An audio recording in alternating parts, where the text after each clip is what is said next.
দারুণ স্বাদের healthy and tasty breakfast কিন্তু আপনারা বানিয়ে নিতে পারেন খুব সহজেই। এই ব্রেকফাস্টটা বানানোর জন্য আমি এখানে নিয়ে নিয়েছিলাম পনির। কিছুটা পনির আমি গ্রেট করে নিচ্ছি।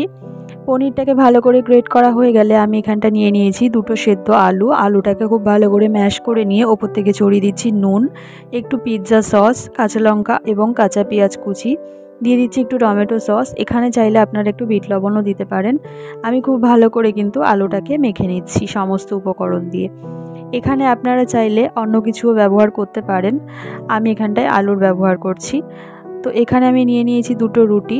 রুটিটাকে খুব ভালো করে দেখুন মাঝখান থেকে চিড়ে নিচ্ছি।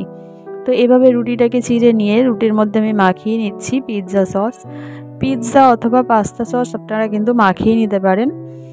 এখানটায় আমি পিৎজা সস মাখিয়ে নিচ্ছি খুব ভালো করে দুটো রুটির মধ্যেই, দুদিকেই রুটির মধ্যে পিৎজা সসটা মাখিয়ে নিচ্ছি।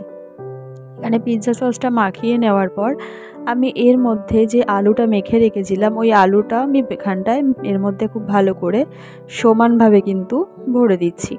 তো এখানে আলুটা দেওয়ার পর গ্রেট করা পনির দিয়ে দিলাম। গ্রেট করা পনির দিয়ে দেওয়ার পরে এবার কিন্তু ওপর থেকে আমি এখানটায় কিছুটা চিজ আমি এইভাবে গ্রেট করে দিয়ে দেব।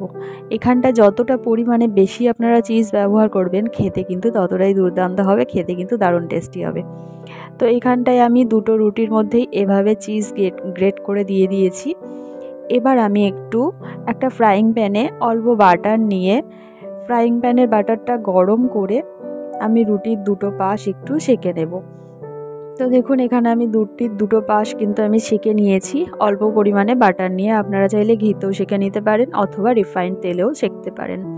তো এখানটায় কিন্তু সেঁকে নিলেই কিন্তু তৈরি হেলদি অ্যান্ড টেস্টি দারুণ স্বাদের ব্রেকফাস্ট অথবা সন্ধ্যের টিফিন। তো এই ছিল আজকের একটা খুব ছোট্ট এবং সিম্পল একটা রেসিপি ভিডিও। যদি ভিডিওটা ভালো লাগে তাহলে অবশ্যই কিন্তু একটা লাইক করে দেবেন, চ্যানেলটিকে সাবস্ক্রাইব করে রাখবেন নতুন নতুন আরও ভিডিও দেখার জন্য।